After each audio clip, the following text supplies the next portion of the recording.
Hello दोस्तों, Krishna classes Pisangan में मैं नूरज चौहान आपका हार्दिक स्वागत करता हूँ। आज हम पढ़ेंगे गांधी जी के सभी आंदोलन, जो गांधी जी ने जो भी आंदोलन किए थे, उन सभी आंदोलनों को हम एक ट्रिक के माध्यम से पढ़ेंगे। पहले मैं आपको सभी आंदोलन को एक बार मैं आपको रिवाइज़ करवा देता हूँ और उसके बाद हम एक सभी जो भी सारे आंदोलन हैं, उनको हम एक ट्रिक से, एक कहानी से हम इनको तैयार करेंगे। तो मैं आपको ये ट्रिक दिखा देता हूँ पहले, ठीक है? जैसे गांधी जी अफ्रीका तैर के गए, पहला सत्य उन्हें अच्छा लगा। 15 लोटे भारत लाए और 15 केसर भी साथ लाए। 16 आश्रम बनाए, 17 चप्पल गृह लाए। अहमदाबाद में 18 मजदूर मिले, खिलाफत 19 के लिए। 20 में असहयोग किया और कांग्रेस की अध्यक्षता 24 ने की। जब नमक मांगा तो दांडी मार्च 30 ने किया और बाकी 30 ने आज्ञा नहीं मानी। जब गांधी ने पेंगुइन की जगह इरविन समझौता किया, तो दोनों गोलमेल सम्मेलन 31-31 हुए। तो गांधी और अंबेडकर पूना समझौते में 32 लोग गए और हरिजन संघ भी 32 आए। उनमें से 42 भारत छोड़ गए। अब इस ट्रिक को, इस कहानी को हम इन सारे आंदोलनों में हम जमाने वाले हैं। पहले मैं आपको एक-एक करके आंदोलन बता देता हूँ, जिससे कि आपको सीखने में आसानी रहे। तो पहला आंदोलन मैं आपको बताने वाला हूँ। गांधी जी अफ्रीका गए थे, तो वो गए थे आपके 1893 में अफ्रीका गए। उसके बाद गांधी जी का जो पहला सत्याग्रह था, वो 1906 में हुआ था। उसके बाद जब वह वापस लौटे तो गांधी जी भारत लौटे थे 1915 में। केसर-ए-हिंद की उपाधि उन्हें मिली थी, वो 1915 में ही उन्हें उपाधि मिली थी। उसके बाद साबरमती आश्रम की स्थापना उन्होंने की थी 1916 में। उसके बाद चंपारण सत्याग्रह किया था, वो किया था 1917 में। उसके बाद अहमदाबाद मिल मजदूर आंदोलन उन्होंने 1918 में किया था। उसके बाद खिलाफत आंदोलन जो है कि 1919 में किया था। असहयोग आंदोलन 1920 में हुआ था और कांग्रेस की अध्यक्षता उन्होंने 1924 में की थी। उसके बाद दांडी मार्च, जो कि नमक के लिए था, जो 1930 में हुआ था। सविनय अवज्ञा आंदोलन उन्होंने 1930 में किया था। गांधी इरविन समझौता, जो कि 1931 में हुआ था। द्वितीय गोलमेज सम्मेलन, जो कि 1931 में, ये दोनों 1931 में हुए थे।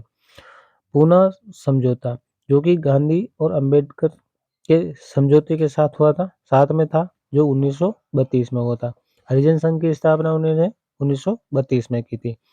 भारत छोड़ो आंदोलन या उन्होंने 1942 में किया था। तो ये सभी आंदोलन हैं।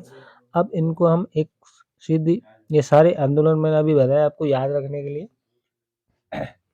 ताकि आपको अब इस ट्रिक से आप एक कहानी के तौर पे इसको हम तैयार करेंगे, ताकि इनको, इससे आपके जो आंदोलन है सारे, वो आपको मुँह-ज़बानी याद भी हो जाएँगे और आपको आसान भी लगेगा।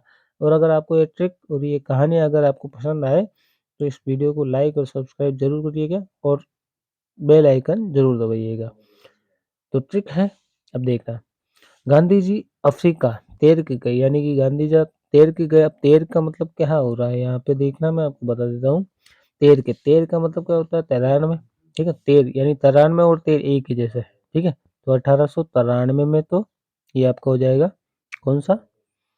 1893 तैर के गए, यानी गांधी जी अफ्रीका गए 1893 में, ठीक है? पहला सत्य, सत्य का मतलब क्या हो गया? सत्याग्रह है, पहला गांधी जी का पहला सत्याग्रह हो गया। अच्छा लगा, अब अच्छा का मतलब क्या हो? इसमें 6 आ रहा, इसका मतलब क्या हो गया? 1906 हो गया। अब इसमें 6 आ रहा है ना, तो ये क्या हो गया? 1906 आ रहा है, इसका मतलब हो गया आपका, हो गया 1906 में। तो उनका जो पहला सत्याग्रह था 1906 में, और उसके बाद गांधी जी अफ्रीका गए, वो कब गए? 1893 में। ये बिल्कुल आसानी से हो गए। उसके बाद ये आता है आपके कि 15 लोटे भारत लाए। 15 लोटे का मतलब हो गया कि ये हो गए लोटे, भारत लाए, यानी कि भारत में वो लौटे। तो कब लौटे? 1915 में। तो ये 15 के साथ आप 1915 लगा लो। इसके बाद 15 लोटे भारत लाए। 15 लोटे का मतलब 1915 में वो भारत लौटे, ठीक है? 1915 में वो भारत लौटे। उसके बाद 15 केसर भी साथ लाए, यानी कि 15 में ही भारत लौटे और केसर है हिंद की उपाधि भी 1915 में ही उन्हें मिली। तो ये दोनों बिल्कुल सटीक बैठ गए। इसके बाद आपका आता है कि 16 आश्रम बनाए, 16 आश्रम बनाए। अब 16 आश्रम बनाए यानी कि आश्रम आ गया, इसका मतलब 1916 में उन्होंने 1916 में आश्रम का मतलब हो गया कि साबरमती आश्रम की उन्होंने स्थापना बनाया। आश्रम बनाएगा मतलब आश्रम की स्थापना, साबरमती आश्रम की स्थापना उन्होंने 1916 में की। और 17 चप्पल गृह लाए, है ना? 17 चप्पल यानी कि 17 चप्पल का मतलब हो गया कि 1917 में चप्पल का मतलब हो गया कि चंपारण सत्याग्रह, ठीक? चंपारण सत्याग्रह 1917 में किया उन्होंने। उसके बाद अहमदाबाद में 18 मजदूर मिले, ठीक है? अहमदाबाद में क्या हुआ? 18 मजदूर मिले, यानी कि अहमदाबाद में मजदूर मिल की स्थापना उन्होंने कब की? 1918 में की। उसके बाद हाँ, अहमदाबाद मिल मजदूर आंदोलन, अहमदाबाद मिल मजदूर आंदोलन 1918 में हुआ। और खिलाफत आंदोलन 19 लिए, ठीक है? 19 के लिए किया था, इसका मतलब 19 के लिए किया गया, यानी कि 1919 में आपका हो गया ये खिलाफत आंदोलन। उसके बाद आता है कि 20 में असहयोग किया, 20 में असहयोग किया कि यानी कि 20 में 1920 में हो गया आपका 1920 में हो गया असहयोग आंदोलन। उसके बाद कांग्रेस की अध्यक्षता उन्होंने 24 में की, 24 का मतलब हो गया कि 1924 में उन्होंने कांग्रेस की अध्यक्षता की। फिर जब नमक मांगा तो दांडी मार्च किया, यानी नमक के लिए जो आंदोलन था वो दांडी मार्च जो था ना वो किसके लिए था? वो नमक के लिए था। दांडी मार्च 1930 ने किया, यानी कि 30 ने किया, यानी कि 1930 में दांडी मार्च हो गया उसमें, ठीक है? और बाकी 30 ने आज्ञा नहीं मानी, यानी कि बाकी जो 30 थे उन्होंने आज्ञा नहीं मानी। इसका मतलब ये हो गया आज्ञा नहीं मानना, ये हो गया मतलब कि इसका मतलब क्या हो गया? अवज्ञा, ठीक है? आज्ञा नहीं मानना यानी कि अवज्ञा।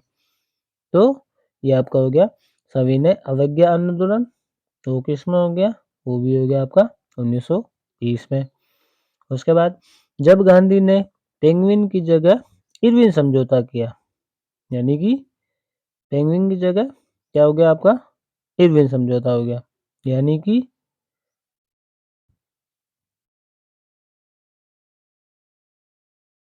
पेंगुइन की जगह इरविन समझौता, यानी कि इरविन समझौता जो है, इरविन समझौता किया। दोनों गोलमेज सम्मेलन 31-31 हुए, यानी कि दोनों ही गोलमेज सम्मेलन और इरविन समझौता दोनों 31-31 हुए, यानी कि 31-31 का मतलब क्या हो गया? 1931 दोनों जो है इरविन समझौता और गोलमेज सम्मेलन ये दोनों कौन से किस में हुए? 1931 में हुए।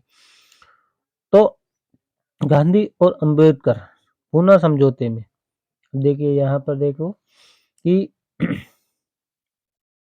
पूना समझौता, ठीक है? अब गांधी और अंबेडकर पूना समझौते में 32 लोग गए और हरिजन संघ भी 32 आए, यानी कि इन्होंने जो ये पूना समझौता जो था वो भी 1932 में हुआ। और उसके बाद हरिजन संघ की जो स्थापना की वो भी 1932 में की।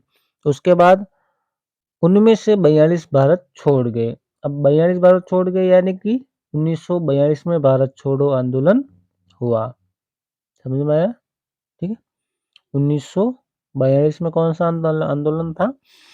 भारत छोड़ो आंदोलन। तो ये जो ट्रिक है दोस्तों आपको पसंद आई होगी और इस कहानी को अगर आपने याद कर लिया तो आपके जो गांधी जी के सारे जो आंदोलन है वो आपको एक ही ट्रिक में और एक कहानी से आप बिल्कुल इसको याद कर सकते हैं। तो मैंने इनको बता दिया है कि किस प्रकार से आप इस जो गांधी जी के जो सभी आंदोलन है उनको याद कर सकते हो। मैंने एक बार इनको आपको बता भी दिया है और उसके बाद इस ट्रिक से के माध्यम से भी मैंने आपको बता दिया है। अगर आपको ये ट्रिक कहानी अगर आपको पसंद आई हो तो इस वीडियो को लाइक और सब्सक्राइब ज़रूर करिएगा और कृष्णा क्लासेस पिसांगन को लाइक और सब्सक्राइब और शेयर ज़रूर कीजिएगा। धन्यवाद।